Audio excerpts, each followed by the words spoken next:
Hello and welcome to Living Innovating, your dedicated space for change. Today we are going to answer the question, what is social innovation?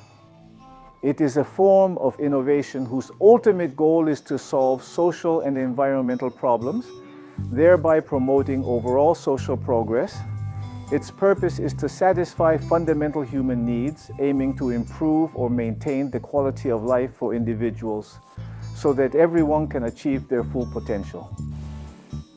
For example, on this map, the 2017 Social Progress Index, you can see all that Latin America still lacks to satisfy its fundamental needs. And speaking of human needs, we're going to talk about the pioneer of humanistic psychology, Abraham Maslow. He created a theory called the theory of human needs. And he said that as our most basic needs are satisfied, we then develop more elevated needs. As you can see here, he defined needs of esteem, social, physiological, security, and self-actualization. Sometime later, these needs were organized into a hierarchy, forming the famous Maslow's pyramid. What truly interested the great Abraham was understanding what makes people happier and what steps can be taken to enhance personal development. However, approximately 2 decades later, as a result of extensive empirical research, Clayton Alderfer developed the ERG theory. He refined Maslow's original theory and put forward 3 categories of needs: growth needs, relatedness needs, and existence needs, which in turn grouped Maslow's 5 needs. To put it simply, there is no uniform and unquestionable hierarchy. It depends on each person's individual circumstances. Now let's imagine that human needs can be satisfied with a gear, just like this one, that the faster it spins, the more effective it is for that purpose. Let's consider social innovators as those who, through a transmission mechanism, aim to help cover those needs. Similarly, they often require, though not always, the contribution of allies such as the government, NGOs, and so on, to also assist in meeting these needs. If these needs are met, they not only provide valuable feedback to the social innovators, but also to their allies.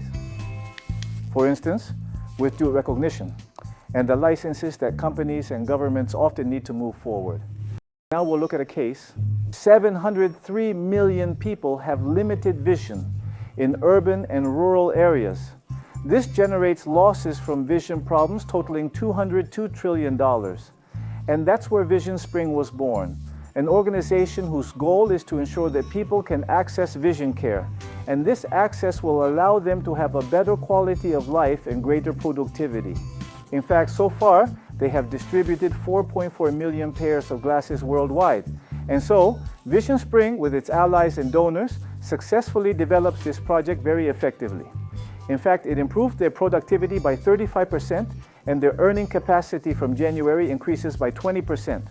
Finally, for every $5 donors give, they provide glasses to a person in need. Have you ever had ceviche before? Yes, it's a real culinary delight. The Peruvian coast is the source of delicious fish, where we can enjoy the exquisite Peruvian ceviche. Hard-working artisanal fishermen, not always well compensated, currently receive support from an important organization, SFT. I found a great alternative and a significant challenge in shortening the supply chain from the fish's arrival to the diners' tables. And they have received the support of NEST, which invests in social enterprises operating in emerging markets. And not only that, thanks to this effort, they have managed to win 2 awards, 2 recognitions from Innovate Peru. One for the use of solar energy in the cold chain, and another for 100% traceable information from the sea to the table. And all of this finally, so our product arrives fresh without having passed through too many hands. And what does that allow? Before, fishermen received just 10% of the value, and now they can receive up to 50% of the value that diners ultimately pay at their table.